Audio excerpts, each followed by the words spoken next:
चलिए खबरों की शुरुआत करते हैं। चीफ इलेक्शन कमिश्नर और इलेक्शन कमिश्नरों की तकर्रुरी को लेकर सुप्रीम कोर्ट की संविधान पीठ में सुनवाई शुरू हो गई है। मरकजी सरकार ने पीठ को इलेक्शन कमिश्नर अरुण गोयल की तकर्रुरी की फाइल दी। मरकजी सरकार की ओर से हाजिर अटॉर्नी जनरल आर वेंकटरमणी ने पूरे अमल के बारे में बताया। उन्होंने कहा कि वजारत कानून और इंसाफ ही खुद मुमकिन उम्मीदवारों की फहरिस्त तैयार करती है, फिर उनमें से सबसे ज्यादा अहल उम्मीदवार का चुनाव होता है।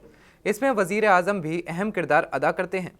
सुप्रीम कोर्ट ने अरुण गोयल की तकर्रुरी को लेकर मरकजी सरकार पर सवाल उठाते हुए कहा कि इलेक्शन कमिश्नर की तकर्रुरी में इतनी जल्दबाजी क्यों, इतनी सुपरफास्ट तकर्रुरी क्यों।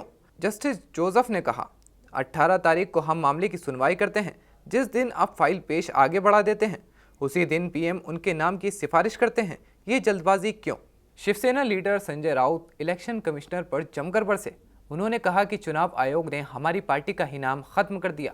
ये सियासी फैसला है। ये घटनात्मक संस्था इलेक्शन कमीशन एक घटनात्मक संस्था है, संवैधानिक संस्था है और सबसे महत्वपूर्ण संस्था है। इस देश की डेमोक्रेसी, चुनाव, सब कुछ उनके हाथ में होता है। और ऐसी संस्था अगर किसी की गुलाम बनकर काम करे या जो भी ऊपर के जो रूलर्स होते हैं उनके मन मर्जी के मुताबिक उनके अपॉइंटमेंट हो तो इस देश में डेमोक्रेसी नहीं रहेगी। और एक ऑब्जर्वेशन जो है कि कोई भी चुनाव आयुक्त अपना कार्यकाल पूरा नहीं कर पा रहे। क्यों? ये हमारा ऑब्जर्वेशन नहीं है, ये ऑब्जर्वेशन है हमारे सर्वोच्च न्यायालय का।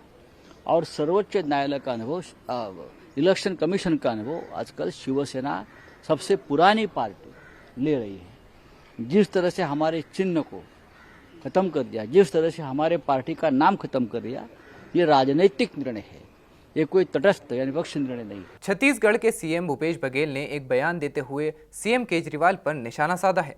उन्होंने कहा है कि सत्येंद्र जैन अरविंद केजरीवाल के बारे में ऐसा क्या जानते हैं कि दिल्ली सरकार उन्हें हटा ही नहीं पा रही। भैया, पहली बात तो ये है कि जेल में सारी सुविधाएं हो रही है और तिहाड़ जेल किसके अंडर में है? दिल्ली सरकार की भारत सरकार? आप बताओ। तो भैया वो जेल प्रबंधन के खिलाफ क्या कार्रवाई कर रहे हैं? सबसे पहली बात तो ये है, उसको मसाज भी उपलब्ध हो रहा है, उसको ड्राई फूड भी उपलब्ध हो रहा है, उसको बढ़िया भोजन भी उपलब्ध हो रहा है। तो ये वो जो जेल प्रबंधन है उसके खिलाफ क्या कार्रवाई किया? इसे जांच की घोषणा की गई है क्या? और ऐसे कैसे उपलब्ध हो रहा है? और दूसरी बात ये, तो कट्टर ईमानदार पार्टी के लोग हैं। केजरीवाल जी अभी तक के इसको मंत्री बना कर रखे हैं। ऐसी क्या बात है जो सत्येंद्र जैन जी जानते हैं केजरीवाल के बारे में कि उसको हटा नहीं पा रहे इतने महीने जेल में रहने के बाद। भारत जोड़ो यात्रा के दौरान कांग्रेस लीडर राहुल गांधी ने पीएम मोदी पर निशाना साधते हुए कहा कि मोदी जी कहते हैं कि अग्निवीर योजना में हम आपको 6 महीने की ट्रेनिंग देंगे और फिर उसके बाद भगा देंगे। हजारों युवाओं ने मुझे कहा है कि हमने इस झंडे की रक्षा करने के लिए ट्रेनिंग की है। 4 बजे सुबह हम उठते हैं और दौड़ते हैं, वेट लिफ्टिंग करते हैं। पहले क्या होता था, जो इसकी रक्षा करता था उसे सेना कितने साल की नौकरी देती थी? जिंदगी भर। मतलब अगर इस झंडे की रक्षा आपने की तो हिंदुस्तान की सरकार जिंदगी भर आपकी रक्षा करेगी। ये पैक्ट था, ये रिश्ता था। रिश्ता क्या था? अगर एक युवा इस झंडे की रक्षा करना चाहता था तो हिंदुस्तान की सरकार उससे हाथ मिला के कहती थी, आपने अपनी जिंदगी इस झंडे को दी, आपकी जिंदगी भर की रक्षा हिंदुस्तान की सरकार आपकी करेगी। यह रिश्ता था। अब ये रिश्ता, ये पवित्र रिश्ता, इस रिश्ते को नरेंद्र मोदी जी ने तोड़ दिया है। कैसे तोड़ा? नरेंद्र मोदी जी कहते हैं कि जो भी युवा इस झंडे की रक्षा करना चाहता है उसे हम 6 महीने की ट्रेनिंग देंगे और 4 साल बाद उसे लात मार के भगा देंगे। बीजेपी के कौमी सदर जेपी नड्डा ने राहुल गांधी को आड़े हाथों लिया है। उन्होंने कहा है कि राहुल गांधी अपने बुजुर्गों के लिए प्रायश्चित यात्रा निकाल रहे हैं। मैं तो यही कहूंगा कि राहुल गांधी भारत जोड़ो नहीं तोड़ो यात्रा पर हैं। अफजल गुरु के साथी जो जेएनयू में थे उनके साथ तो वो हाथ से हाथ मिला के कंधे से कंधा मिला के वो खड़े रहे हैं। तो देशद्रोहियों के साथ तो वो पहले से खड़े रहे हैं। उनके परनाना ने धारा 370 लगाई थी जिसके चलते जम्मू कश्मीर मुसीबत में पड़ा और मोदी जी ने धारा 370 को समाप्त किया। तो देश को तोड़ने का काम किया। तो भी प्रायश्चित यात्रा में निकले हैं अपने बुजुर्गों की प्रायश्चित में। देश को तोड़ने का काम किया, जोड़ने का काम तो भारतीय जनता पार्टी ने किया है और मजबूत राष्ट्र मोदी जी ने बनाने की कोशिश की है। जहाँ तक मेधा पाटकर का सवाल है तो मेधा पाटकर एंटी गुजरात उसने थ्रू आउट स्टैंड लिया। सरदार सरोवर डैम 15 साल डिले हुआ तो मेधा पाटकर उसके पीछे रोड़े अटकाती रही। आज उसकी दीवार उठनी थी, उसको उन्होंने अपोज किया। तो आज राहुल गांधी उनके साथ खड़े होते हैं तो एंटी गुजरात हैं। तो Rahul Gandhi himself is an anti Gujarati और उन लोगों के साथ खड़े होते हैं तो ये बताता है कि किसके साथ उनकी हमदर्दी है। ऐसा है वो जितनी बार आना चाहें आए, कोई कसर ना छोड़ें, लेकिन वो भी जानते हैं कि जहां कुछ नहीं मिलना वहां आकर के अपना नाम क्यों बदनाम करना, दूसरों पर डालेंगे। सपा सदर अखिलेश यादव ने मरकजी सरकार की अग्निपथ स्कीम पर सख्त रद्द अमल का इजहार करते हुए कहा कि जो शख्स हिंदुस्तान की सेवा करना चाहता है वो अग्निवीर जैसी व्यवस्था नहीं चाहता। फौजियों ने लेख लिखे तो कोई फौजी इसको स्वीकार नहीं कर रहा है जिसने भारत की सेवा की है, और जो भारत की सेवा करना चाहता है वो अग्निवीर जैसी व्यवस्था नहीं चाहता। तो आप लोगों ने पढ़ा होगा 1,36,000 लोगों ने फॉर्म भरे थे बच्चों ने 12 जिले में और 2,000 भी नहीं लिए सरकार ने। 1,36,000 फॉर्म भरे गए और 2,000 भी नहीं लिए और सरकार कह रही है हम बजट बचा रहे हैं। बजट में कटौती इसलिए कर रहे हैं कि बजट बचा रहे हैं। मैं उससे जानना चाहता हूं जब देश ही नहीं बचेगा तो बजट बचा के करोगे अगर हमारी फौज की जरूरत नहीं होगी, फौज को सुविधाएं नहीं दोगे तो बताओ हमारा देश बचाएगा कौन? और उसका परिणाम आप देख लीजिए। हालांकि अखबारों में निकलता है, हम लोग पढ़ते हैं, चीन धीरे धीरे आगे आ रहा है। गुजरात विधानसभा चुनाव नजदीक आने के साथ साथ ही जुबानी हमले भी तेज हो गए हैं। AIMIM सदर असदुद्दीन ओवैसी ने PM मोदी पर निशाना साधा है और कहा है कि PM ने 2 करोड़ नौकरी देने का वादा किया था, अब सिर्फ 10 लाख नौकरी ही दे रहे हैं। मैं जिस होटल में ठहरा हूं एक नौजवान मुझसे मिला और मैंने उससे पूछा बेटा तेरा क्या हाल है? तो बोले कि सर मेरा ऐसा हाल हो गया कि मैं एक जोक सुना। उसने कहा कि जोक है ये कोई हकीकत नहीं है। उसने कहा कि उसकी जिंदगी की तकलीफ बयान की। उसने कहा कि मैं जिस लड़की से शादी करना चाहता हूं उसने मुझसे आकर कहा कि आपकी सरकारी नौकरी कब लगेगी। उसने आकर उससे कहा कि आपकी सरकारी नौकरी कब लगेगी, पप्पा लड़का ढूंढ रहे हैं, पप्पा लड़का ढूंढ रहे हैं। तो उस नौजवान बच्चे ने कहा मोदी सरकार पर भरोसा मत करो, तुम शादी कर लो। अब मोदी जी बोल रहे हैं कि मैं 2 करोड़ नौकरियां देने का वादा किया था 2014 में।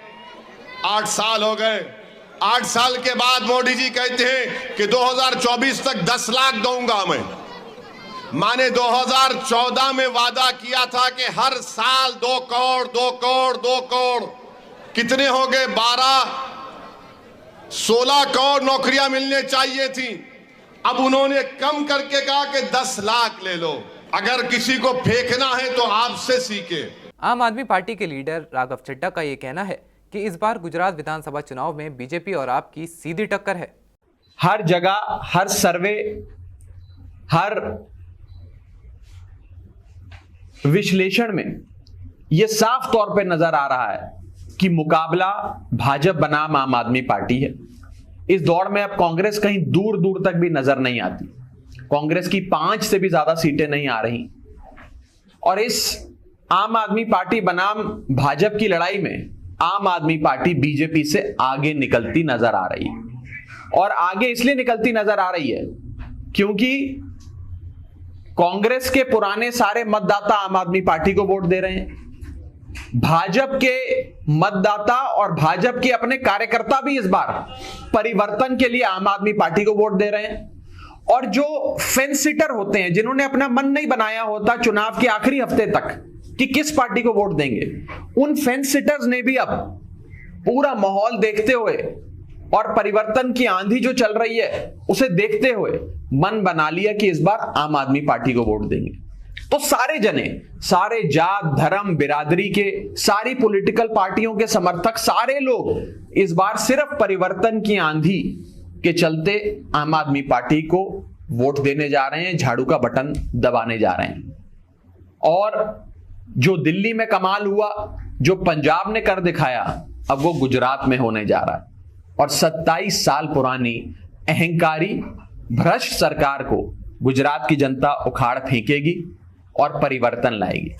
परिवर्तन मतलब अरविंद केजरीवाल, परिवर्तन मतलब आम आदमी पार्टी, परिवर्तन मतलब झाड़ू का चुनाव चिन्ह। दिल्ली वाक़े बल्लीमारान वार्ड 79 से आम आदमी पार्टी के उम्मीदवार मोहम्मद सादिक ने अपने वार्ड में डोर टू डोर कैंपेनिंग कर आम आदमी पार्टी की 10 गारंटियों से आवाम को बेदार कराया। मोहम्मद सादिक ने मीडिया से खिताब करते हुए कहा, एमसीडी में 15 साल बीजेपी ने हुकूमत की, जिसका सबब दिल्ली में कूड़े के पहाड़ और दीगर परेशानियां मिली हैं।